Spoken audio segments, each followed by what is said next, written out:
TV9 में आपका स्वागत है। मैं हूं शरद। अभी भी आ रही है एक बड़ी खबर। चलिए आगे बढ़ते हैं। इस साल मानसून ने भले ही अपना कमाल ना दिखाया हो, लेकिन बीमारियां मानसून में अपना रंग दिखा रही हैं। डॉक्टरों के मुताबिक इस बार पिछले साल की तुलना में बच्चों में वायरल फीवर 40% ज्यादा देखा जा रहा है। ज्यादातर बच्चों में चेस्ट कंजेशन दिखाई दिया है।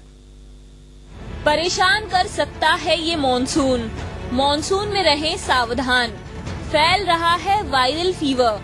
बच्चों की सेहत पर दे ध्यान।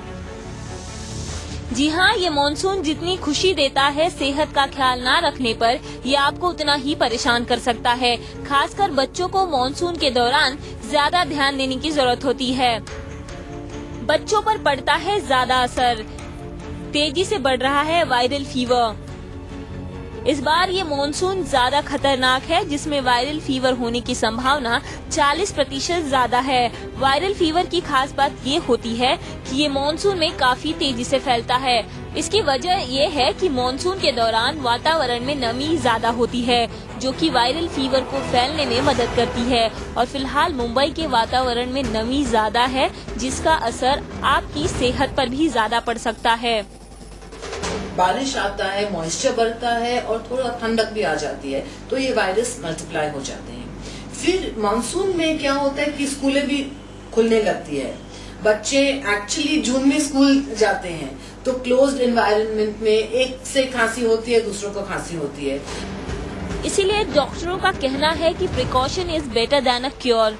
तो इस मानसून में किन किन बातों का ध्यान देना चाहिए, डॉक्टरों से ही सुनिए। अच्छी तरह से हैंड हाइजीन तो इम्पोर्टेंट है। अपने बच्चों को सिखाना चाहिए कि हाथ रख के खांसो, एक एक के ऊपर मत खांसो, एक एक की बोतल से पानी मत पियो। एटलीस्ट ये सब छोटी छोटी चीज। और स्कूलों को भी बोलना चाहिए कि वेंटिलेशन रखो, बच्चों को बाहर लेके जाओ, ओपन एयर में खेलने के लिए लेके जाओ। ये सब छोटी छोटी चीज तो कर सकते हैं। तो सुना आपने, इन बातों का ध्यान रखें और जमकर मानसून का मजा उठाएं, ताकि वायरल फीवर आपको या आपके बच्चे को नुकसान न पहुंचा सके। उर्वशी खोना, टीवी9 रिपोर्ट।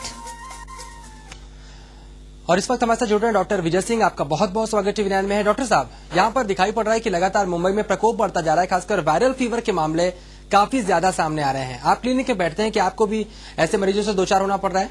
जी हाँ, इस समय इस बार का मानसून पिछली बार के मानसून से अलग है और एटमॉस्फेयर में ह्यूमिडिटी बराबर मेंटेन रहने की वजह से वायरल इन्फेक्शन बहुत तेजी से बढ़ रहे हैं। उनका इरेडिकेशन नहीं हो पा रहा है। इसके लिए बच्चे हमारे इसके प्रभाव में आ जा रहे हैं और जो काफी लंबे समय तक बीमारियां चल रही हैं। जी, वायरल इन्फेक्शन दिखाई पड़ रहा है और बच्चे बहुत तेजी से इसके प्रभाव में भी आ रहे हैं, बता रहे हैं। निपटने के लिए क्या कुछ किया जाए, कैसे इन वायरल इन्फेक्शन से बचा जाए?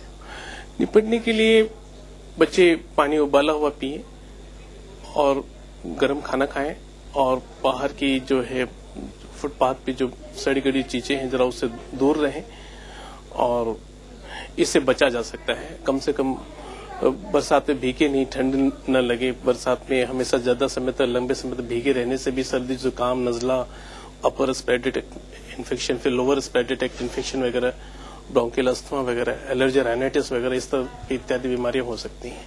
जी बिल्कुल। अगर बात सिम्टम की बात करें, वायरल फीवर के सिम्टम्स क्या क्या होते हैं कि हम पहचाने कि वायरल फीवर है और दूसरे बुखारों से, मलेरिया से, उनसे अलग है होता है? यस। इसमें वायरल इन्फेक्शन में सबसे बड़ी बात है कि बहुत हाई ग्रेड फीवर आता है और बदन में दर्द बहुत ज्यादा रहता है और नजला बहुत रहता है तेजी से, नाकों से सर्दी जुकाम ज्यादा आते हैं। इसीलिए एक दूसरे से फैलने में की इसकी प्रभाव शक्ति थोड़ी ज्यादा रहती है। जी, बुखार किस तरह से फैलता है एक शख्स से दूसरे शख्स तक? खास करके एलर्जी राइनाइटिस, सर्दी जुकाम के मौसम में जब नजला होता है, जब सर्दी लेके बुखार आता है और बच्चे जब एक दूसरे के संपर्क में आते हैं, माता पिता के संपर्क में आते हैं, जो कोई अननोन व्यक्ति जब बच्चे को खेलते हुए उठाता है, एक दूसरे से ऐसे फैलती चली जाती है बीमारी।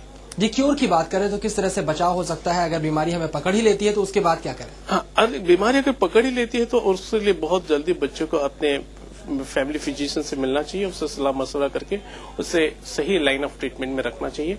और प्रिकॉशनरी घर पे स्पेशली खास करके घर का जो एटमॉस्फेयर इस बरसात के मौसम में जो थोड़ा सा अंदर का बंद रहता है, थोड़ा सा अच्छा वेंटिलेशन रहना चाहिए। या जैसे बरसात खत्म हो बच्चों को थोड़ा सा बाहर भी लेकर निकलना चाहिए।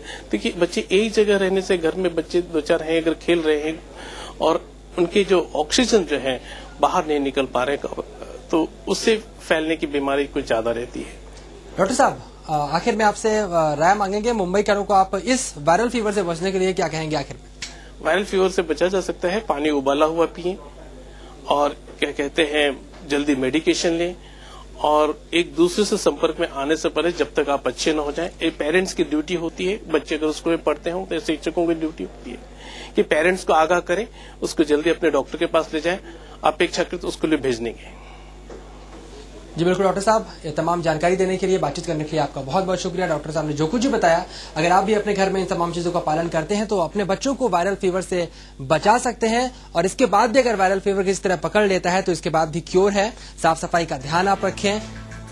बच्चों को ये कहें कि जब वो खांसें तो बाकायदा अपने हाथ को रखें, किसी के मुंह के ऊपर ना खांसें, इससे ये बीमारी और भी ज्यादा फैल सकती है। हाथ अच्छे से धोएं, हैंड वॉश करने से भी यहाँ पर आपको काफी फायदे मिल सकते हैं। हाथ अच्छे से ना धोने पर भी ये फीवर फैल सकता है। खांसते वक्त मुंह पर हाथ या रुमाल जरूर रखें ताकि दूसरों को ये परेशानी ना हो। उबला हुआ पानी पिएं, ये भी बेहद जरूरी है वायरल फीवर से बचने के लिए। साफ सफाई बेहद जरूरी, उबला हुआ पानी आप जरूर पिएं।